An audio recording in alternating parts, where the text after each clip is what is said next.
अस्मत्कुरुसमारम्भां यतिशेखरमध्यमां लक्ष्मीवल्लभपर्यन्तां वन्दे गुरुपरम्पराम् ஆழ்வார்கள் வாழி அருளிச் செயல் வாழி தாழ்வாதுமில் குறவர்தாம் வாழி ஏழ்வாறுமுய்ய அவர்களுரைத்தவைகள்தாம் வாழி செய்யமறை தன்னுடனே சேர்ந்து அகலகில்லே நிறையுமென் அலர்மேல் மங்கை உரைமார்பா நிகரில் புகழாய் உலகம் உன்னுடையாய் என்னையாழ்வானே நிகரிலமரர் முனிக்கணங்கள் விரும்பும் திருவேங்கடத்தானே புகழொன்னில்லாவடியேன் உன்னடிக்கீழமர்ந்து புகுந்தேனே அகில புவன ஜன்மஸ்தேம பங்காதிலீலே வினத விவிதபூதௌராதரக்ஷைகதீக்ஷே ஸ்ருதிசிரசி விதீப்தே பிரம்மணி ஸ்ரீனிவாசே பவது மம பரஸ்மின் சேமுழி பக்திரூபா ஸ்ரீமான் வெங்கடநாதார்யः கவிதார்க்கிககேசரி வேதாந்தாச்சார்யவர்யோ மே சந்நிதத்தாம் சதா ஹிருதி. எம்பெருமானை குறித்தும் பிராட்டிமார்களை குறித்தும் ஸ்தோத்திரங்களை அருளி செய்த வேதாந்த தேசிகன் எம்பெருமானுடைய அடியார்களான நித்தியசூரிகள் அவர்களிலே சிலரை குறித்து ஸ்தோத்திரங்களை அருளி செய்கிறார். ஸ்ரீ சுதர்சனாழ்வான் என்கிற சக்கரத்தாழ்வாரை குறித்து 2 ஸ்தோத்திரங்களை அருளி செய்தவர். கருடாழ்வானை குறித்தும் 2 ஸ்தோத்திரங்களை அருளி செய்திருக்கிறார். அதிலே ஒரு ஸ்தோத்திரம்தான் கருட பஞ்சாஷத் என்பது. கருடனை பற்றி 50 ஸ்லோகங்கள் கொண்ட ஸ்தோத்திரம் இது. அதிலே கருடனுடைய வைபவத்தை எல்லாம் பலவாறு தெரிவிக்கின்றவர். முதல் 8 ஸ்லோகங்களிலே அந்த கருடனுடைய பெருமையையும் அந்த கருட மந்திரத்தினுடைய வைபவத்தையும் தெரிவித்தார். அதற்கு பிறகு 9வது ஸ்லோகம் தொடங்கி 25வது ஸ்லோகம் வரை அவன் அமுதத்தை கவர்ந்து வரச் சொர்க்கலோகத்திற்கு சென்ற அந்த விஷயங்களை பற்றி தெரிவித்தார். அதற்கு பிறகு ஒரு 10 ஸ்லோகங்களாலே, அதாவது 26வது ஸ்லோகத்திலிருந்து 35வது ஸ்லோகம் வரை அவர் இந்த பாம்புகளை எல்லாம் அழிக்கின்றார் கருட ஆழ்வான் என்று அந்த பெருமையை சொல்லுகிறார். அதிலே இப்பொழுது 28வது ஸ்லோகத்தை நாம் அனுபவிக்கிறோம். இந்த 28வது ஸ்லோகத்தில் என்ன தெரிவிக்கிறார் என்றால், இவர் பாதாள லோகத்திலே சென்று அந்த பாம்புகளை எல்லாம் அழிக்க வேண்டும் என்று பார்க்கிற பொழுது இவருடைய அந்த தோற்றமே அந்த பாம்புகளுடைய பணாமண்டங்களிலே இருக்கக்கூடிய மணிகளிலே பிரதிபலித்தது என்று அதை முதலிலே ஒரு விதமாக நினைத்தார், பிறகு வேறு விதமாக நினைத்தார் என்று அப்படி சொல்லப்படுகிறது. அதாவது பாம்புகளுடைய தலைகளிலே மணிகள் இருக்கும் என்றெல்லாம் சொல்லப்படுவதுண்டல்லவா. அந்த மணிகளிலே இவருடைய பிரதிபிம்பம் தெரிகிறது. கருடாழ்வான் மேலிருந்து வருகிற பொழுது அவருடைய பிரதிபிம்பம் தெரிகிறது. அதை பற்றி விவரிக்கிறார் இந்த 28வது ஸ்லோகத்திலே.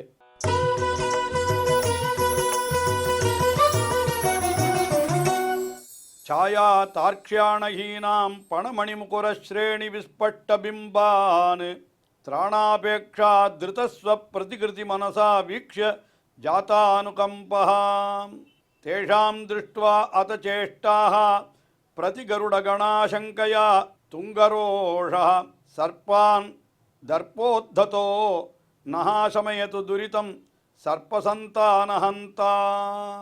ಛಾಯಾ தார்க்ஷ்யானஹீனாம் பணமணி முகுர ஸ்ரேணி, அதாவது பாம்புகளுடைய அந்த பணமணிகள், பணாமணங்கள், அதாவது பாம்புகளுடைய தலைகள் இருக்கிறது. அந்த தலைகளிலே அந்த படங்கள் என்று சொல்லுவார்கள்.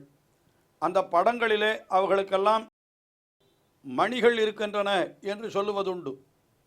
அந்த மணிகளிலே என்ன ஆயிற்று, அவைகளெல்லாம் பார்க்கிற பொழுது முகுர ஸ்ரேணி, கண்ணாடிகளுடைய வரிசை போலே தெரிகிறது அந்த ரத்தினங்களெல்லாம். அதில் என்ன தெரிந்தது என்னால், விஸ்பஷ்டபிம்பன் சாயா தார்க்ஷ்யாம் வீக்ஷ்யா, அந்த இடத்திலே மிக தெளிவாக தெரிகின்ற தன்னுடைய, அதாவது கருடன் தன்னுடைய சாயல் அந்த பிம்பங்களையே அந்த மணிகளிலே பார்த்தார். அதாவது ஆகாசத்திலே கருடன் வருகிறார் என்றால் அப்படி தலையை தூக்கி பாம்புகள் பார்க்கின்றன. பார்க்கிற பொழுது இந்த மணிகளிலே கருடனுடைய பிம்பமே தெரிகிறது. இதை பார்த்தவுடனே முதலிலே கருடாழ்வான் என்ன நினைத்தாராம், திராணாபேக்ஷ அபேக்ஷா திருத்தஸ்வ பிரதிகிருதி மனசா. என்ன நினைத்தார், இந்த பாம்புகளெல்லாம் தங்களை காத்து கொள்ள வேண்டும் என்கிற விருப்பத்தினாலே என்ன பண்ணுகின்றன என்னால் கருடாழ்வானுடைய உருவத்தை தங்கள் தலையிலே தாங்குகின்றன. கருடாழ்வானுடைய உருவத்தை ஏதோ சித்திரத்தில் எழுதியோ ஏதோ கருடனுடைய படத்தை அப்படி கருடத்தில் தாங்கி கொண்டு பாம்புகள் நிற்கின்றன. அதாவது முதல்ல கருடன் இப்படி நினைத்து விட்டார். என்ன நினைத்தார், இத்தனை கருடன் தெரிகிறது, ஒவ்வொரு பாம்பினுடைய தலையிலையும் கருடன் தெரிகிறது, அதாவது இவருடைய பிம்பமே தெரிகிறது. அதை என்ன நினைத்தார், இந்த பாம்புகளெல்லாம் தங்களை இவனிடத்தில் நம்மிடத்திலிருந்து காத்து கொள்ள வேண்டும் என்பதற்காக நம்முடைய பிம்பங்களே அது ஏந்தி இருக்கிறது. ஏதோ சித்திரத்தில் எழுதி நம்மை தலையாலே தாங்குகிறோம், உம்மை நாங்கள் தலையாலே தாங்குகிறோம், எம்மை விட்டுவிடும் என்று அவைகள் கேட்கின்றன என்று அப்படி நினைத்தார். அந்த நினைப்பினாலே ஜாத அனுகம்பா, கொஞ்சம் அந்த பாம்புகளிடத்தில் கருணை கொண்டார். நம்முடைய உருவத்தை தாங்குகின்றன அல்லவா தலையாலே, அதனால் இவர்களை நாம் கொல்ல வேண்டாமோ என்று கொஞ்சம் நினைத்தார். ஆனால் சற்று நேரம் கழித்து பார்த்தால் என்ன ஆயிற்று, அததேஷாம் சேஷ்டாக, அந்த பாம்புகள் இங்கும் அங்கும் நகருகிற பொழுது பார்த்தால் அது தலையில் படத்தை ஏந்தி இருப்பதாக தெரியவில்லை. ஆனால் பல கருடன்கள் தெரிகிறது, ஒவ்வொரு பாம்பனுடைய தலையிலையும் ஒரு கருடன் தெரிகிறது. உடனே என்ன நினைத்தாருனால், பிரதி கருட கண ஆசங்கையா, ஓஹோ இந்த பாம்புகளெல்லாம் நம்மை எதிர்ப்பதற்காக பல பல கருடன்களை துணையாக கூட்டிக் கொண்டு வந்து விட்டன, அதனால் அந்த கருடன்கள் தான் இவை என்று அப்புறம் நினைத்தாராம். முதல்ல தன்னுடைய பிம்பத்தை அவர்கள் ஏந்தி இருக்கிறார்கள் என்று நினைத்தார். அதற்கு பிறகு அந்த பாம்புகள் அசைகின்ற பொழுது பார்த்தால் அது வேறு விதமாக தெரிந்தபடியினாலே இவர் என்ன நினைத்தார், ஓஹோ என்னை எதிர்ப்பதற்கு இத்தனை கருடன்களை நீங்கள் அழைத்து கொண்டு வந்து விட்டீர்களா என்ற எண்ணத்தினாலே இவருக்கு என்ன ஆயிடுது, கோபம் வந்து விட்டது. துங்கரோழா, முதல்ல கருணை ஏற்பட்டது, அது பின்னாலே கோபத்தை ஏற்பட்டது. அதனால் என்ன பண்ணினார், தர்போதத்தா, அதாவது நல்ல செருக்கு கொண்டவராய் என்ன பண்ணினார், அந்த திரிகின்ற பாம்புகள் இருக்கிறது, அந்த பாம்புகளுடைய குலத்தையே அழிக்க முற்பட்டு விட்டார். சர்ப்பசந்தா அனஹந்தா, அந்த பாம்புகளையெல்லாம் அழிப்பதற்கு என்று புறப்பட்டு விட்டார். அப்படிப்பட்ட கருடன் நகாதுரிதம் சமயது, நம்முடைய பாவங்களையெல்லாம் போக்கட்டும், எப்படி அந்த பாம்புகளை அழிக்கிறாரோ அதுபோல் நம்முடைய பாப்பங்களையும் அழித்து விடட்டும் என்று இந்த ஸ்லோகத்திலே ஒரு அழகான ஒரு உத்பிரேட்சை என்று சொல்லலாம். அதாவது பாம்புகளினுடைய அந்த பணாமண்டங்களிலே இருக்கக்கூடிய ரத்தினங்களிலே கருடனுடைய பிம்பம் தெரிகிறது. அந்த பிம்பத்தை முதலிலே வேறாக நினைத்தார் கருடாழ்வான். என்ன நினைத்தார், நம்மிடத்திலிருந்து தப்புவதற்காக நம்முடைய உருவத்தை அவை ஏந்தி இருக்கின்றன என்று தான் நினைத்தார். அப்புறம் கொஞ்சம் அருகிலே போன பிற்பாடு பார்த்தால் அவைகள் நகருகின்றன. அப்படி இருக்கிற இடத்துல பார்த்தால் பல கருடன்கள் தெரியவே. என்ன நினைத்தார், நம்மை எதிரிடுவதற்கு இத்தனை கருடன்கள் எதிரிலே வந்து விட்டார்கள் போல இருக்கிறது என்று நினைத்து கோபம் கொண்டு அந்த பாம்புகளை எல்லாம் அழிக்க முற்பட்டார். அப்படிப்பட்ட கருடாழ்வான் நம்மை ரட்சித்தருட வேணும் என்று இந்த ஸ்லோகத்திலே மிக அழகாக தெரிவித்தார். அதற்கு அடுத்தபடியாக 29வது ஸ்லோகம். இந்த 29வது ஸ்லோகத்தில் என்ன தெரிவிக்கிறார் என்றால், இந்த கருடாழ்வான் பாத்தாள லோகத்திற்கு சென்றார், அங்கே போய் இந்த பாம்புகளை எல்லாம் படுபாடு படுத்தி விட்டார். அப்படிப்பட்ட கருடாழ்வான் நம்மை ரட்சிக்கட்டும் என்று அதை சொல்லுகிறார். அந்த பாத்தாள லோகத்திற்கு போகிற பொழுது எப்படியெல்லாம் இருந்தது என்று அதையும் வர்ணிக்கிறார்.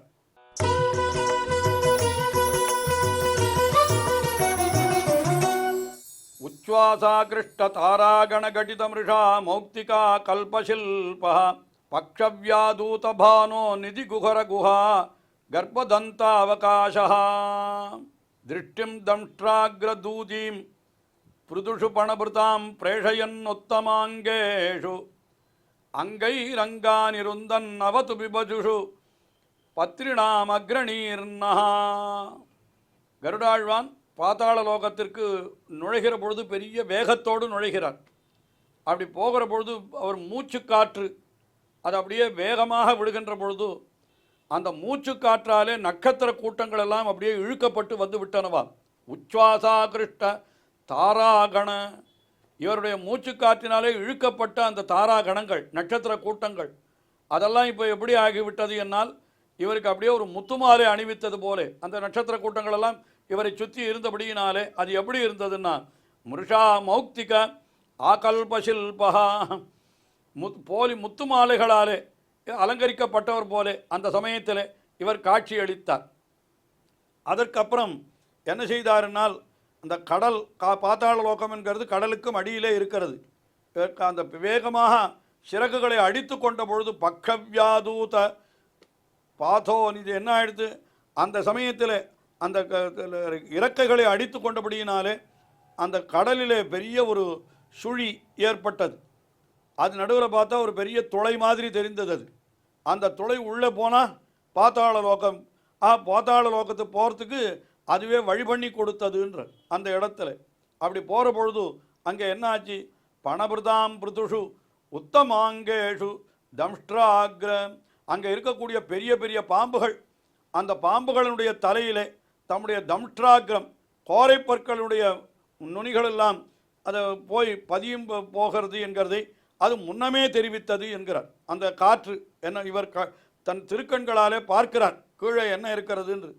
அதை பார்க்கிற பொழுது இவருடைய கண் பார்வை எப்படி இருந்ததுன்னு கேட்டால் உங்களையெல்லாம் பாம்புகளை பார்த்து உங்களையெல்லாம் கொல்வதற்கு கருடன் வந்து கொண்டிருக்கிறான், அவருடைய அலகுகளே உங்களை குத்தி கிழிக்கப் போகிறது என்று அந்த பாம்புகளுக்கு தூது செல்வது போலே இருந்தது இவருடைய பார்வை. தூதீம் திருஷ்டிம் பிரேஷையன்னு அப்படியே தூது போன்ற தன்னுடைய திருஷ்டிம் பிரேஷை என்று தன்னுடைய பார்வையை செல்ல விடுபவராய் இருந்தார் அவர் கருடாழ்வான். அங்கைஹி அங்கானி ருந்தன்னு அதற்கு பிறகு தன்னுடைய கால் முதலான உறுப்புகளை எல்லாம் அழுத்தி கொண்டு அப்படி என்ன பண்ணினார் சர்ப்பங்களின் மீது அவர் பிபதிஷு அப்படி பாய விரும்பினார். பத்ரினாம் அக்ரணீஹி அந்த பட்சிகளுக்கு தலைவரான கருடன் அப்படி பாய முற்பட்டார். அதாவது கருடாழ்வான் ஆகாசத்திலிருந்து நேரே கீழே இறங்கி பாதாள லோகத்திற்கு செல்ல போகிறார். அப்படி போகிற பொழுது அவர் விட்ட மூச்சு காற்று அந்த நட்சத்திர கூட்டங்களை எல்லாம் அப்படியே சிதறி இவர் அருகிலே கொண்டு வந்து விட்டது. அது பார்க்கிற பொழுது இவருக்கு ஏதோ முத்துமாலை அணிவித்தா போலே இருந்தது. இவருடைய சிறகுகளினுடைய அந்த வீசுதலினாலே கடலிலே ஒரு வழி ஏற்பட்டது நடுவில். அது பாதாள லோகத்திற்கு வழி ஏற்படுத்துவது போல அப்படி இருந்தது. அவர் போகிற பொழுது மேலேந்து தன்னுடைய கருட பார்வைன்னு சொல்கிறாள் அந்த மாதிரி தன்னுடைய பார்வையால் கீழே பார்த்தார். அங்கே இருக்கிற பாம்புகளெல்லாம் அங்கே கீழே இருக்கின்றன. இவருடைய பார்வை முதலிலே அங்கே போச்சு. அது எப்படி இருந்ததுன்னு கேட்டார்.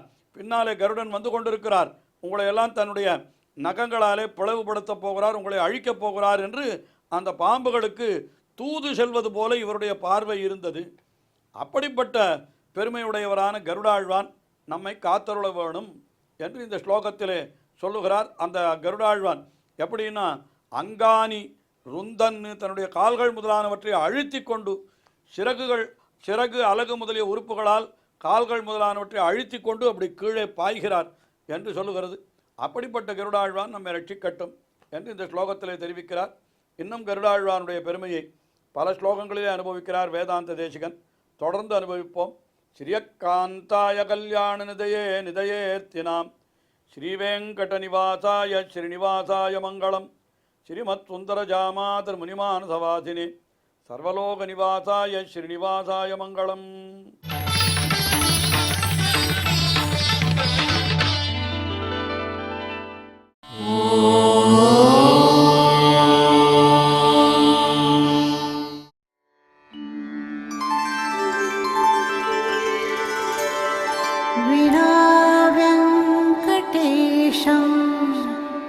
ननाथो ननाथः सदा वेङ्कटेशं स्मरामि स्मरामि.